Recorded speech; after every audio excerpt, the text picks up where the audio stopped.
Assalamu alaikum мекендештерим. Достор, жакшы саналаштар. Барыңыздарга Америка Кошмо Штатынын Индиана штатынан жалынды салам жолдоп жатам. Бүгүн Америкада 12 январь. Понедельниктен баштап иштеп атабыз. Уже 3-чү күн кетти. Азыр мен сиздерге чакан бир видео коюп берейин. Андан кийин видеобузду уланталы. Чада иштеген мигранттарыбыз айына орточо эсепмен $500 айлык маяна же пайда табышат экен да. Ошонун 100-200 үй бүлөсүнө жөнөтөт экен.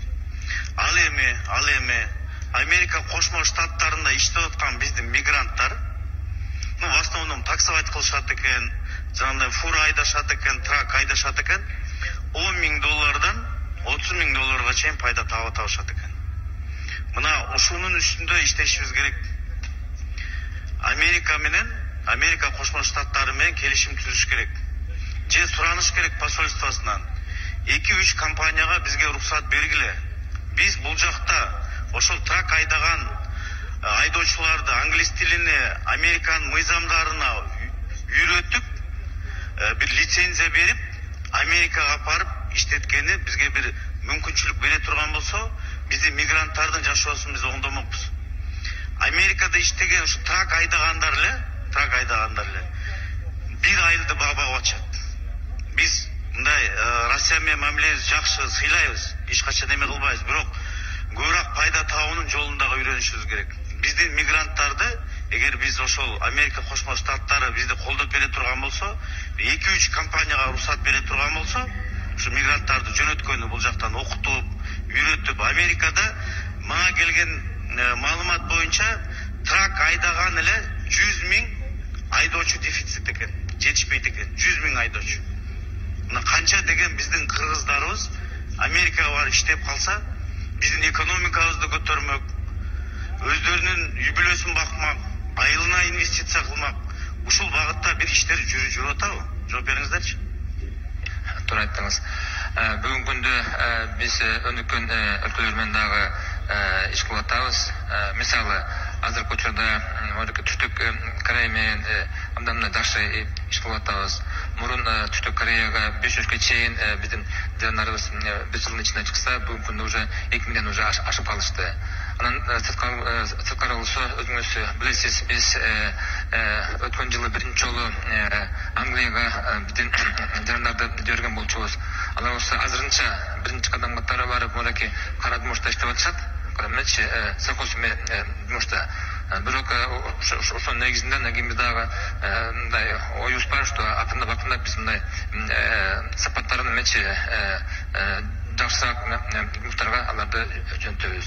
Анан сырткары болсо, бүгүнкү күндө өткөндө Германиянын өкүлдөрү бизге келген болчу, бизге келишим түзгөн болчубуз.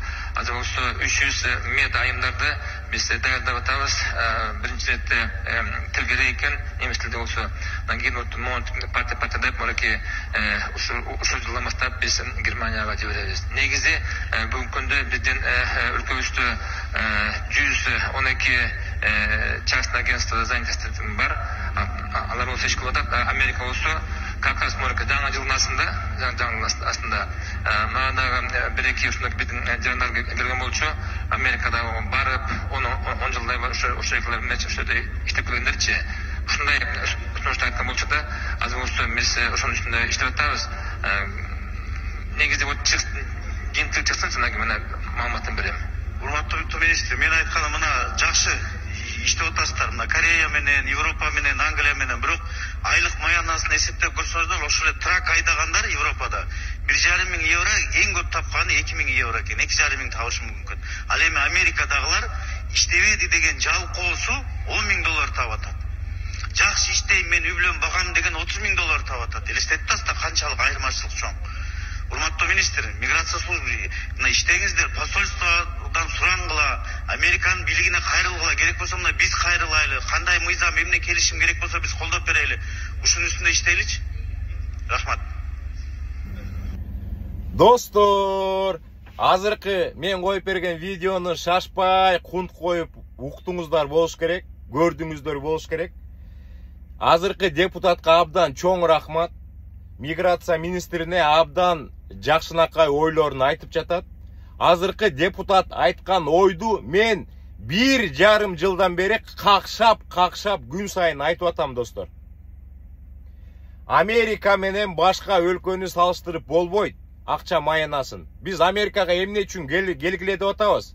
Бул жакка деген иштеш үчүн келиш керек да. Акча таап, туугандарга жардам берип, ошол биз жиберген акча бюджетке түшүп, бюджетте акча толуп, мамлекет оңолуп дегендей. Анан деген биздин миграция службасы Кореяга жиберет, Европага бүлдүркөн тергене жиберет. Ошол биздин мекендештер Европага бүлдүркөн терип атып, оюнун бүт баары Америкага кантип жетиш. Ошо жиберген мекендештер Кореяга жетип, иштеп жатып, ойлордун баары Америкага кантип жетиш. Америкада канча майына табат, мен ачык эле 1,5 жылдан бери айтып жүрөм го достор. Европада менин көптөгөн тааныштарым бар. Жакшы саналаштарым бар. Алардын бүт баары ачык эле айтып берип атпайбы? Европада фура, трак айдаганда айына максимум 2,5 миң евро табабыз деп. Ошол эле жигит Америкага келип, Европада иштесе бул жактан 10 эсе көп акча табат атпайбы? Азыр депутат айтпадыбы? Тракта иштегендер 10 миңден 30 миңге чейин табышат экен деп. Бул 10 миң тапканы жаңы трака кирген компания драйверлер 10 миң доллар табатат. Биз болсо мен ачык ар дайым эле көрсөтүп жүрөм көптөн беричи.